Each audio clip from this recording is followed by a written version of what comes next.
प्यारे बच्चों, नमस्ते। हमारी कक्षा 7वीं की मराठी सुलभ भारतीय विषय की ये नई तासिका में यानी ये नए व्हिडिओ में मैं आप सभी का स्वागत करता हूँ। आणि मुलांनो, तुम्हाला आठवत असेल की आपण मागच्या तासिकेमध्ये अ, वाचनाचे वेळ हा लेसन पाहिलेला होता. म्हणजे वाचनाची आवड. एक सोनाली नावाची मुलगी होती आणि तिला बिलकुल वाचन करण्यात इंटरेस्ट नव्हता. Mobile, computer, laptop, T V हेच तिला आवडायचं. मग तिच्या आईनी आणि घरच्या सगळ्या मंडळींनी तिला वाचनाची आवड निर्माण व्हावी म्हणून काय काय केलं आणि शेवटी तिला वाचनाची आवड कशी निर्माण झाली हे आपण या लेसनमध्ये पाहिलं. तर आज लेसन संपलेला मागच्या तासिकेमध्ये आपला.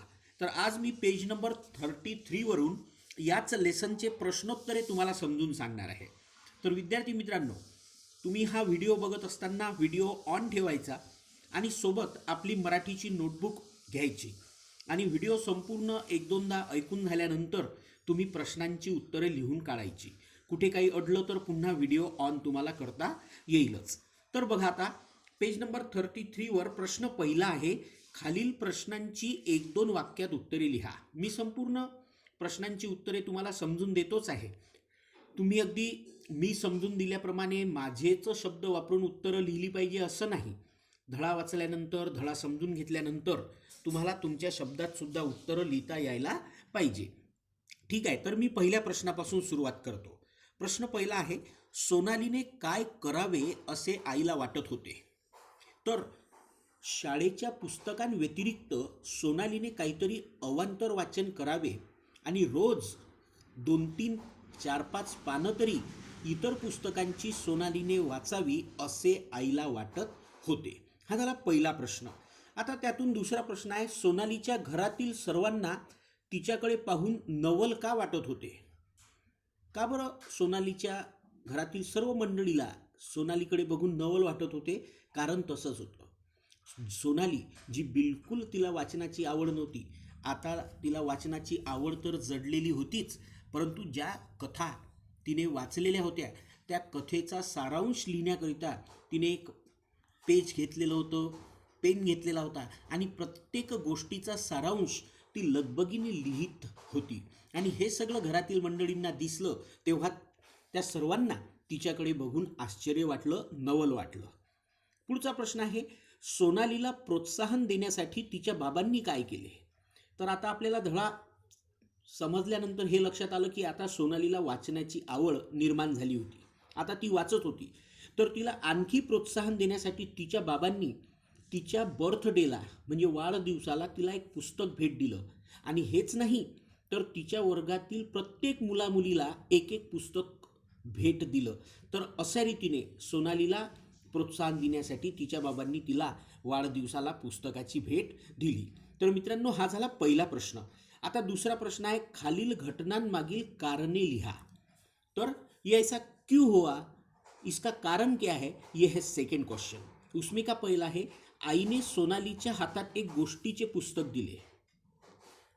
कारण सोपं, आईला असं वाटत होतं की सोनालीला सुद्धा शाळेच्या पुस्तकांव्यतिरिक्त इतर पुस्तकं वाचण्याची आवड तिच्यामध्ये निर्माण व्हावी म्हणून आईने सोनालीच्या हातात एक गोष्टीचे पुस्तक दिले. दुसरा प्रश्न आहे, आईने सोनालीला कथेचा सारांश लिहायला सांगितला. कारण आईने जे पुस्तक सोनालीला वाचायला दिले होते त्यातील सगळ्या कथा सोनालीने वाचल्या. मग त्यातील सर्वात आवडती कोणती हे काही तिला कळेना आणि ते तसं कळावं म्हणून प्रत्येक कथेचा सारांश लिही असं आईने तिला सांगितलं. तिसरा प्रश्न, सोनालीला आता पुस्तक वाचत जा असे सांगण्याची गरज उरली नाही. का गरज उरली नाही? कारण सोनाली आता स्वतःहून शाळेच्या पुस्तकं तर वाचतच होती, शाळेच्या पुस्तकांव्यतिरिक्त इतर अवांतर पुस्तकं सुद्धा वाचण्याची तिची आवड निर्माण झाली होती. म्हणून आता तू वाचत चल, आता तू वाचत जा असं सांगण्याची तिला गरज पडली नाही. विद्यार्थी मित्रांनो, तुम्हाला स्क्रीनवर दिसत असेल प्रश्न तिसरा, खालील आकृति पूर्ण करा. वहाँ पे 4 बॉक्सेस दिए गए हैं जो कि रिक्त है और बीच में एक लाइन लिखी गई है और वो 4 बॉक्सेस में ओ लाइन के कनेक्टेड कुछ सेंटेंसेस आपको लिखना है. मैं बता रहा हूँ. देखो क्या लिखा है. मुलांचे अवांतर वाचना व्यतिरिक्त मैत्री असणारे घटक. तर आज के ज़माने के जो स्टूडेंट है, आप जैसे जो बच्चे हैं, तो आपके फ्रेंड्स कौन है. 4 बॉक्सेस दिए गए. आप झट से बोलेंगे सर. कोई बोलेगा क्रिकेट, कोई बोलेगा डांसिंग, कोई बोलेगा सर लैपटॉप, कोई बोलेगा सर मोबाइल, कोई बोलेगा सर टीवी. तो ये जो मैंने 4-5 नाम लिए हैं, वो आपने ये जो रिक्त बॉक्सेस है, ये सेम फिगर, ये सेम डायग्राम, ये सेम आकृति आपने मराठी की नोटबुक में निकालना है और उसमें ये मैंने अभी जो बताए आंसर्स आपने लिखना है. ठीक है. अब प्रश्न चौथा जो है, अभ्यासाबरोबर तुम्हाला इतर कोणत्या गोष्टी करायला आवडतात. ये तो मैंने पिछले वीडियो में बताया था कि अभ्यास तो आप करते ही है, अभ्यास यानी पढ़ाई. उसके अलावा आप क्या क्या करते हैं वो लिखना है आपको. वो तो इसका तो आंसर मैं नहीं बताऊंगा, वो आपने खुद ने लिखना है. ठीक है. फिर उसके बाद में उसी पेज पर है खेळूया शब्दांशी. तो उसमें का पहिला है खालील वाक्प्रचारांचा अर्थाचा योग्य पर्याय निवडा व लिहा. तो पहला दिया गया है सफल होणे. सफल होने का मतलब है, दूसरा नंबर का उसका आंसर है यशस्वी होणे. फिर है नोंदी करणे. उसका है पहला लिहून ठेवणे. आनंद गगनात न मावणे. उसका है तीसरा खूप आनंद होणे. नवल वाटणे. उसका मतलब है पहला आश्चर्य वाटणे. ये हो गए उसके आंसर्स. अब आखिर का वो पेज का है खालील शब्दांचा वाक्यात उपयोग करा. जैसे कि हिंदी में आप करते हैं कि दिए गए शब्दों का वाक्य में प्रयोग करो. तो यहाँ पे 3 शब्द दिए गए हैं. तीनों के मैं वाक्य में उपयोग करके आपको बताता हूं मराठी में. पहला है आमूलाग्र. पहला है आमूलाग्र. इसका मैं ये बताता हूं कि रमेश ने साने गुरुजींचे पुस्तक वाचले आणि त्याच्यात आमूलाग्र बदल झाला. ये हो गया पहले का. दूसरा है शाबाशकी.